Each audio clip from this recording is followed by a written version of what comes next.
Good morning everyone, সুদের অনেক অনেক স্বাগত আর অনেক অনেক ভালোবাসা দিয়ে আজকে ভিডিওটা শুরু করছি। আশা করি তোমরা সবাই ভালো আছো, সুস্থ আছো। আমরাও কিন্তু এই যে বিন্দাস আছি। সকালবেলা উঠেই বাসি কাজকর্ম সারার আগে বাসনপত্রগুলো কিন্তু এঁটো বাসনগুলো আর কি আগের দিন রাতে সেগুলো কলপারে ধুয়ে এসেছি। তো এখন ভাবলাম যে আগে হাঁস দুটোকে বাইরে বের করে দিই, কারণ আমরা এখন বলতো কি শীতকালটা না অনেকটা বেলা হয়ে যায় উঠতে উঠতেই, ওই ধরো 7টা সাড়ে 7টা মতন বেজেই যায় উঠতে। তো যাই হোক উঠলাম, উঠে নিয়ে এখন আগে হাঁস দুটোকে বাইরে বের করে দিলাম। এখন এই যে বরমশাই খেতে দেবে, তো ওটাই জিজ্ঞাসা করছিল যে ভাত নিয়েছে বাটিতে, ওর মধ্যে একটু জল দেবে, দিয়ে তারপর দিয়ে দেবে। আর কালকে রাতের একটা রুটি রয়েছে, সেটাও আর কি কুচিয়ে একবার ওর মধ্যেই ভাতের মধ্যেই দিয়ে দেবে, একবারে খেয়ে নেবে ওরা। আর এইদিকে হলো এখন আমি ঘরটা ঝাড় দিয়ে ঘরটা ভালো করে মুছে নেব। আর বাইরের ওয়েদারটাও দেখো, একটুখানিকও রোদ নেই, বেলা কিন্তু ভালোই হয়েছে, কিন্তু মনে হচ্ছে না আজকে রোদ উঠবে। কি জানি রোদ উঠবে কিনা, উঠতেও পারে, বলা যায় না। রোদের তো একটু একটু দেখা দিয়েছে, এবার যদি রোদ ওঠে। তো এই যে দেখো এখন হাঁস দুটো ঘোরাঘুরি খেলাধুলা এই তো করছে, বাইরে বেরিয়ে ভীষণ আনন্দ। এই দেখো রোদ উঠেও গেছে, হ্যাঁ মানে সূর্য দেখা দিয়েছে আর কি। ভাবছিলাম তো হয়তো আজকে রোদই দেখা যাবে না, এখন দেখি সূর্য উঠেছে। তো এই যে এখন বরমশাই ব্রাশ করবে, তার আগে এই যে খেতে দিয়ে দিচ্ছে। কি বলতো, হাঁসদের নাকি রাত্রেবেলা খেতে দিতে নেই, শ্বশুর বাবা শাশুড়ি মা বলে আর কি, ওই জন্য খেতে দিই না রাত্রেবেলা করে। সকালবেলাটা ওদের ভীষণ পরিমাণে খিদে পেয়ে যায়। দেখো খাবার দেওয়া মাত্র দুজন মিলে তারপরে খেতে বসে পড়েছে। কি করবে, সারাটা রাত যেহেতু খায় না, সকালবেলা স্বাভাবিক আমাদেরও লেট হয়ে যায় উঠতে, ওই জন্য ওদের ভীষণ পরিমাণে খিদে পেয়ে যায়। ওদেরকে খাবার দিয়ে দিল। দেখো এখন ভয় কিন্তু সামনে আসে না, খেতে যদিও বা দিয়েছে, ওই দুজন কিন্তু পাশাপাশি রয়েছে। তোমাদের বলেছিলাম না যে ছেলে মেয়ে কোনটা কোনটা, আমি উল্টো বলে ফেলেছি জানো তো। এই যে কালো কালারটা দেখছো ওটা হলো আর কি ছেলে, আর সাদাটা হলো মেয়ে। কারণ কালোটা ভীষণ চিল্লায় আর সারাক্ষণই চটপট করতেই থাকে, আর সাদাটা কিন্তু চুপ করে বসে থাকে ধম ধরে। তো খানিকক্ষণ পরেই দেখো খাওয়া শুরু করে দিয়েছে, মানে সরে গেছিলাম একটু, তারপরে এই যে খাওয়া শুরু করেছে।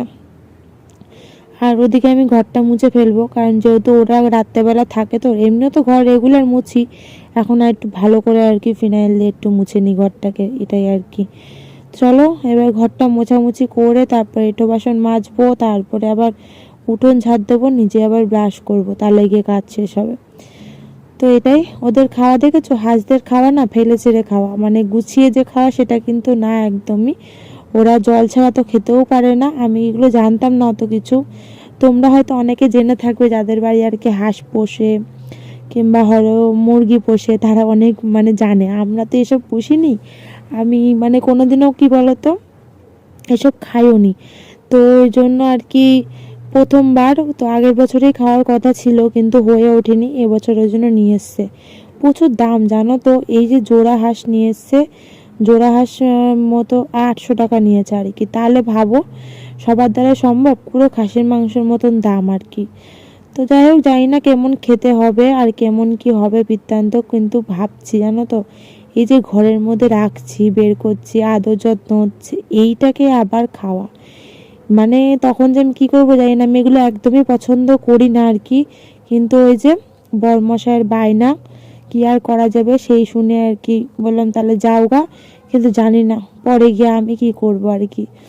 তাই খুব খারাপ লাগে জানো তো এসব জিনিস। এই যে বাজার থেকে হয়তো মুরগির মাংস কিনে নিয়ে চলে আসি, মানে চিকেন কিনে নিয়ে চলে আসি, অতটা বুঝতে পারি না, কারণ যাই নিয়ে চলে আসে।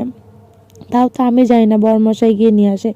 আর বিয়ের আগে মামা যেত, দিদা যেত, কিন্তু আমি কোনোদিনও যাইনি জানো তো। দিদিরাও গেছে কিনতে, কিন্তু আমি যাইনি। তো এটাই হচ্ছে কথা। তো কি আর করা যাবে, যাই হোক যা হবে পরেরটা পরে দেখা যাবে, তাই না। আর এদিকে এখন জামা কাপড়গুলো ভাঁজ করে নিচ্ছি, কালকে তো পুজোতে গেছিলাম, জামা কাপড় ভাঁজ করার সময়ই পাইনি, তাই আজকে সব জামা কাপড় আর কি ভাঁজ করে গুছিয়ে রাখছি। রাত্রেবেলা দেখবে কোনো জায়গায় নেমন্তন্ন বাড়ি গেলে না, এই বেশিরভাগ হয় শীতকালে, এসে না ওই জামা কাপড় ভাঁজ করতে আর ইচ্ছা করে না, ভীষণ পরিমাণে শীত করে, মানে ঠান্ডা লাগে। তো ওই জন্য আবার রেখে দিই। আবার এই যে সকালবেলা এখন ভাঁজ করতে হচ্ছে, রান্না চাপাবো, দেখা যাক কি রান্না হয় না হয়, ভাবনা চিন্তা করব। ভাবছি আজকে ডিম করব, কারণ বরমশাই গেছে হাটে। ও সকালবেলা উঠে ওই যে দেখলে না খেতে দিল, খেতে দিয়ে চলে গেছিলো হাটে। আর এদিকে হলো আমি এখন ভীষণ পরিমাণে ঠান্ডা পড়েছে, এখন আর কি পরে নিয়েছে আর কি চটি। আজকে ওরও হাটে যেতে অনেকটা বেলা হয়ে গেছে। বাবা হয়তো ওইদিকে বলতো কি মালপত্র নিয়ে এসে সব গুছিয়ে ফুছিয়ে ফেলে, ও পরেই যায়, একটু লেট হয়ে যায় রাত্রেবেলা, এবার ঘুমাতেও রাত হয়ে যায়, কাজ থেকে আসে যেহেতু, ওই জন্য। আজকে আবার কাজ রয়েছে, কালকে কিছুটা কাজ করে আজকে আবার কিছুটা কাজ বাদিয়ে ধুয়ে এসছে, আবার এসে কাজে যাবে, হাটে একটু করে তারপরে। আর এদিকে দেখো ওই মুড়ি কোটোতে মুড়িটা ঢেলে নিলাম।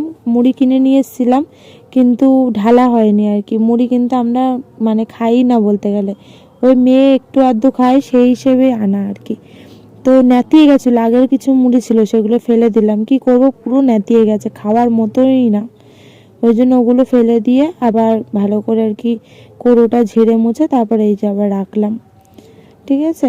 আর প্লাস্টিক দিয়ে আটকে দিলাম যদি মুড়িটা নেতায় না আর কি, কারণ অনেক দিনই থাকবে, কারণ যেহেতু আমরা খাই না, শুধু মেয়ে খায় খাওয়ার মধ্যে, এই কারণে।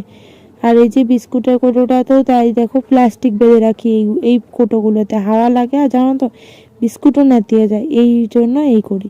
আর চা পাতাও ছিল না, চা পাতাও নিয়ে এসেছে, সেটাও আর কি ঢেলে নেব।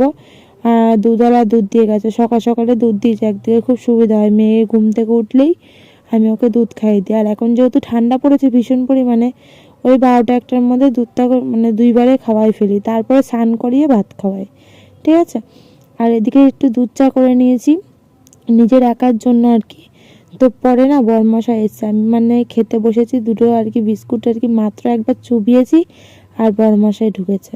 তো একদিকে ভালো হয়েছে, এঁটো হয়নি। তারপর দুজনে মিলে আর কি খেলাম আর কি চা।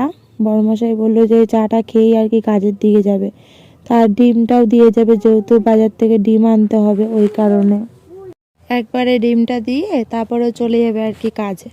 তো যাই হোক দুজনে মিলে তারপরে আর কি মানে আমিও এমনিও জানো তো চাটা অনেকটা করে ফেলেছিলাম, নিজেও ভাবছিলাম যে এতটা চা কী করে খাবো। তো একদিকে ভালো হলো, বরমশাই আসলো, দুজনে মিলে চা খেলাম। ও বললো হাঁটো, আমি আজকে এখনও চা খাইনি। আনলাম চা আলা কি আসেনি নাকি তুমি খাওনি? বলছে না আমি আর কি খাইনি, আমি যখন গেছিলাম দেখা পাইনি, আগে এসে চলে গেছিলো। তো একদিকে ভালো হলো, দুজনেই চা খেতে পারলাম। আর শীতকালে না একটু চা না খেলে না হয় না, জানো তো। গরমকালে যেমন তেমন, আমার চায়ের যে খুব নেশা তাও না, একটু শীতকাল তো, শীতকালে আমার একটু ভালোই লাগে সকালবেলা একটু সন্ধ্যেবেলা একটু চা খেতে। সন্ধ্যেবেলা তো আর হয়ে ওঠে না, সকালবেলাটা একটু খাই। তো এই যে ডিম দিয়ে গেছিলো, ডিমটা সেদ্ধ করে নিয়েছি, ওই যে মেশিনে নতুন যে মেশিন কিনেছিলাম ওতেই আর কি ডিমটা সেদ্ধ করে নিয়েছি। এখন এই যে একটুখানি চামচ দিয়ে কেটে নিয়েছিলাম, নুন হলুদ মাখিয়ে ভেজে নিলাম, ঠিক আছে।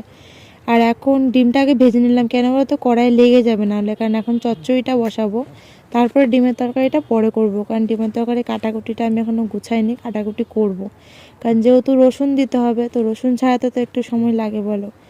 তো এখন হলো ছিম আলুর চচ্চড়ি করবো, ওই জন্য একটু তেলের মধ্যে কালো জিরে ফোড়ন দিয়ে এখন পেঁয়াজ লঙ্কাটা একটু দিয়ে নাড়িয়ে চাড়িয়ে এখন এই যে ছিম আলুটা দিয়ে দিচ্ছি। তো এটা দিয়ে একটু চচ্চড়ি করে রাখবো রাত্রেবেলা রুটি খাওয়ার জন্য, এখন সকালে একটু খাবো আর বাকিটা রেখে দেবো রাতের জন্য। আর সকালে কালকে একটু তরকারি রয়ে গেছে ফুলকপি আলুর তরকারি, তো সেটাও একটু জ্বালিয়ে নেবো, তো ওইটা দিয়ে আর এই চচ্চড়ি দিয়ে সকালবেলা আমাদের খাওয়া হয়ে যাবে, কারণ বড়মাসে 8টা পরেই আসবে, খাওয়া দাওয়া করে আবার যাবে কাজে, ঠিক আছে। আর ডিমের তরকারিটা পরে করলেও অসুবিধা নেই, যেহেতু দুপুরে রাতের জন্য রাখবো আর কি করবো, এটাই। আর 5 পিস ডিম, তো 1 পিস ডিম দিয়ে দেবো, 4 পিস মানে 4 পিস ডিম দিয়ে ঝোলটা করবো, কারণ 1 পিস হচ্ছে মেয়ে খাবে একটু, ওর বাবা একটু খাবে, ধরো আমাকেও একটু দেবে, ওই মানে কি একটা ডিম ভাগযোগ করে 3জনে মিলে খাবো, এটাই হচ্ছে মুদ্রা কথা। যাই হোক চলো রান্নাবান্না সেরে নিয়েছি, আর শেয়ার করে নিই রান্নাবান্না যখন করছিলাম। তো এদিকে ভাত, এদিকে হলো হাঁসের ভাত আলাদা করে হাঁড়িতে নামানো হয়েছে, আর এদিকে হলো ডিমের ঝোল করেছি আলু দিয়ে, আর এদিকে হলো ছিম আলুর চচ্চড়ি রাতে রুটি খাওয়ার জন্য, ঠিক আছে। এই হচ্ছে আজকে রান্নাবান্না। আর হাঁসেদের কিন্তু রেশনের চাল নিয়ে আসা হয়েছে, কারণ এই চালের পত্তা পাচ্ছি না, ওই জন্য লাস্টে বাধ্য হয়ে রেশনের চালটা কিনে নিয়ে আসা হয়েছে 1 কেজির মতো, তো সেটাই আর কি রান্না করেছি। এদিকে আমি পলার কাজ করছি আর এদিকে মেয়েকে ভাত খাইয়ে দিচ্ছি। আজকে আর ভিডিও করা হয়নি দুপুরের পরে। চলো বন্ধুরা আজকের মতো ভিডিওটা এখানে শেষ করলাম, টাটা।